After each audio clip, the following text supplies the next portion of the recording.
What's up, muggios? Have you got the divine chucks today? I have. I want to do something a little different today. I just wanted to tell y'all little in bits and pieces of my story, my journey, my life, future wife. No. Anyways, I just want you guys to know to keep going, keep trusting the process, believe in yourself. When you start believing in yourself and loving yourself, you can get through a lot of mental problems, because when you love in yourself, it gets rid of the worry, doubt, fear. When you believe in yourself, it does the same. It's just all steps.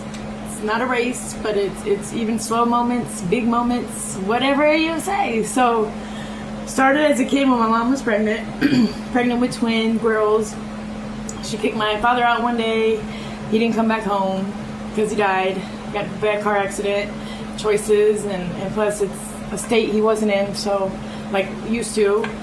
So she was going through that trauma, and it was me and my twin. And then when we're born, we had been abused, sent to Texas at 1 year old. I don't remember going to Texas, obviously. Some people as babies can remember stuff, or it might come back to me one day, but we were sent to Texas, and then my mom eventually got us back. We were sent there because the husband at the time, he was doing really bad things to me and my twin. And we were 1 year old. Like, she had a broken leg or arm. I can't remember at this moment. I had rug burns everywhere. And my mom got us back, but my mom, since she's died and I healed and understood things, because I always felt alone in this road. Even when I lost my twin in '08, just felt like nobody understood or cared, and always defending myself, playing victim, making choices that I could have made better choices, but I wouldn't be who I am today if I didn't make all these choices, okay? So the father gets kicked out, the husband does that, my mom had so many men, so we went through a lot of traumatic childhood, but we were raised Pentecostal in church. That was the only place that felt like home and love. And going as teenagers, still the same thing, different fathers, or getting abused, or overly punished for really just being a kid, teenager. And then I was in 2 toxic relationships. I lost my virginity at 18. A year later, I met somebody else. 2 toxic relationships, and I also lost my virginity to a player. Imagine waiting 18 years as a player. So, it's okay though. It's okay. 2 toxic relationships, lost my twin, then I had cancer. I had ovarian cancer. I had a full hysterectomy, robotic surgery in 2012. I think it was, in West Palm Beach. So, the cancer was gone after that. I got healed. And I lost myself when my twin died in '08. Like, I really lost myself. Turned to drugs, different drugs, Even when I had cancer, I was taking any pill I could get, because on the outside I was living, mugs. I was working hard, but on the inside I was dying. I didn't know when I was going to die. So then I lose my grandma, my brother, my cousin. After my twin, I lived in Florida for 22 years, and I lived up here. I'm 47 now. 47. But where the spiritual awakening and where like so many of the testimonies come in is when me and my son moved from Florida, and then we realized, okay, we're gonna have to move up here. It's gonna take a lot more time because we can't pay rent in both places, We go back to Florida, and we get his little 04 Mercedes I gave him, and we got broke down in the mountains, boys. We got broke down in the mountains. Like, that was one time. I always apologize to my son to this day, because he's like, Mom, give me a hug. Oh, we're fucking about to die. You're worried about a hug. Like, dude, I was losing my mind. Because taking care of her, then going back to get her stuff. Because I had never took care of anybody like that. Like, I'm talking 24, cook, until she got into the nursing home. But then I was still there 12 hours, 14 hours. I was trying to save her. But anyways, when she died, it was a snowy, cold day, but it was just so peaceful. And I'm like, all right, son, we're gonna go back to Florida. But anyways, we ended up getting a tow. They kept the car. And my son went back to get it. Like, they played us, lost everything. But we ended up getting a bus back here when his car broke down. So that's how we got back here. But when she died, January 23rd of 2022, I was like, let's go back to Florida. There's nothing left here. Blah, blah, blah, blah. So me and my son, well, I go to start the car the day before we leave because I had to go get oil and all that. The car didn't start, Mugs, out of nowhere. It didn't start. And 7 days later, I think it was, the maintenance man comes with this lease, and I'm like, no, I'm going back to Florida. Well, they're like, here, just a case. I was like, all right. To where I ended up having to sign the lease, and this is when I had started my spiritual awakening. Well, I mean, I had a few awakenings before then in Florida on, like, you know, lessons and stuff and choices, but like a true awakening of all the beliefs, and plus I had doubt, worry, PTSD, anxiety, depression. I had all that, like, and I didn't even know how to love at the time, like truly love. Like my mother, like she loved us how she could, but because she was never taught love. But true testimony is that when I got here and I signed the lease, I didn't have a job at the time because I was taking care of her. So then my dad, stepdad, but he was the main one that raised us. He got sick. And then after that, my brother, I get a call from the city, people in the city, because I don't get my number out. Brandon's in Indiana Hospital, Fort Wayne, Indiana. I forget what that hospital was called at the moment, but with brain cancer, he's got to have 2 surgeries, and oh my gosh, and mind you, I wasn't even talking to him at the time because we were going through some things.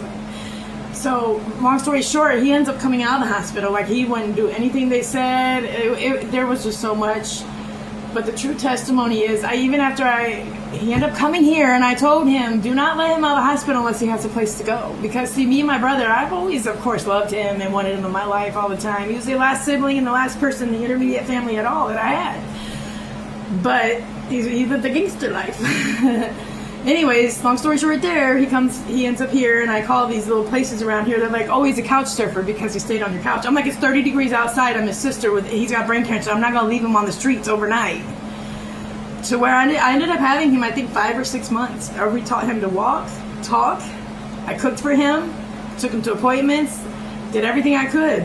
Stuff that in this world I never thought I would do, guys. Never. And it's been a hell of a ride. Even 2 days before he died, I ended up getting all this done. Like, that's what I'm saying. We all can make it, but the true testimony is that even when I go to get a job, but my job is to exist. This is what I mean by this. Like, everything you put out, you get back. And I've had no rent. Because my mom lived it's called HUD, but it's pretty nice. You know, I take care of it and everything. And I don't have to have a mansion. I don't have to have.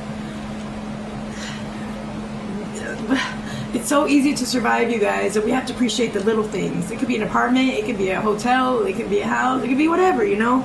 So, and then I got on the light plan, it's like $10. So all this for 4 years? No, it's almost 5 years now. Well, November is 5 years. I signed the lease early, I guess. I guess they do it a little early.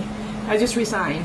And there's been a lot of ups and downs, you guys. There's been a lot of lessons, and I know when I'm not aligned or off track that day. Not that I'm not blessed already, but when your day goes completely good and you go home like, oh, I had a great day, everything just fell in place, this came, this blessing came, that's when you're truly aligned. Like, no doubt, no fear, pure heart, pure intentions, that's the light, that's God, whatever you want.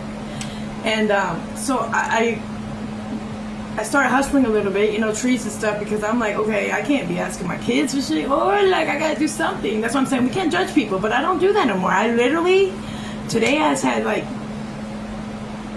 5 blessings out of nowhere. 5 blessings. It's been truly amazing, but that's what I mean by to exist, and I'm out of the 3D world. Because if any of you guys are out here trying to get a job, and you're more than qualified, you got right, you can get there, you can do the job, but like, there's always something coming back, or maybe they hired somebody before you that did this or that. Either there's a better job for you, or it's this really higher powered, it's universe, divine, sitting you down. And just trust and believe. That's why I always say you have to. Everything is choices and balance. Balance of your day, all your choices. Like, nobody's perfect. We can have days. People have days like when I went to the spiritual warfare last week. I knew I was going to come through it. I always know I'm going to come through every process, but it's tough. People would never know, especially the more you grow and you believe in this, and you're just the light. We're out here being light workers, whatever they call it. Just being us. So I want you guys to know, just trust the process. Like, the hardest part was when I first sat down, because I could have went to the streets for drugs, or fuck it, I'll just stay here because all my family, step family, all that's out there, or take the right route. And I've had so many lessons and blessings. And you got to realize too, sometimes when you can't get something, say you had the money, but the next day you're broke because of something, it's literally like, and you like, oh, I need this, I need that. It's really discipline. It gives you discipline of your choices that are balanced. Let's say like we want to go have a few drinks.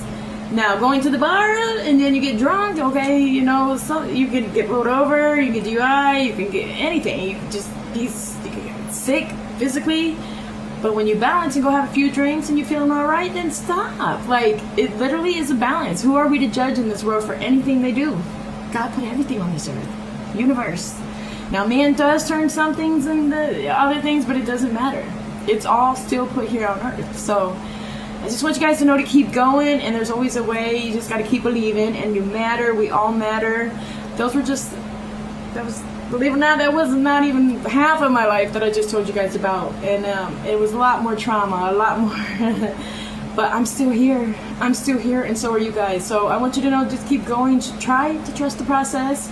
Give it a chance. Try to get rid of limited beliefs. Everything that we were taught, if you do it backwards, I'm telling you, huge key. I had to let go of religion. Not that I don't believe in a higher power. Of course I do. The higher power lives through me. We work together. So have a great day and just know your worth. That I promise, guys. Trust the process.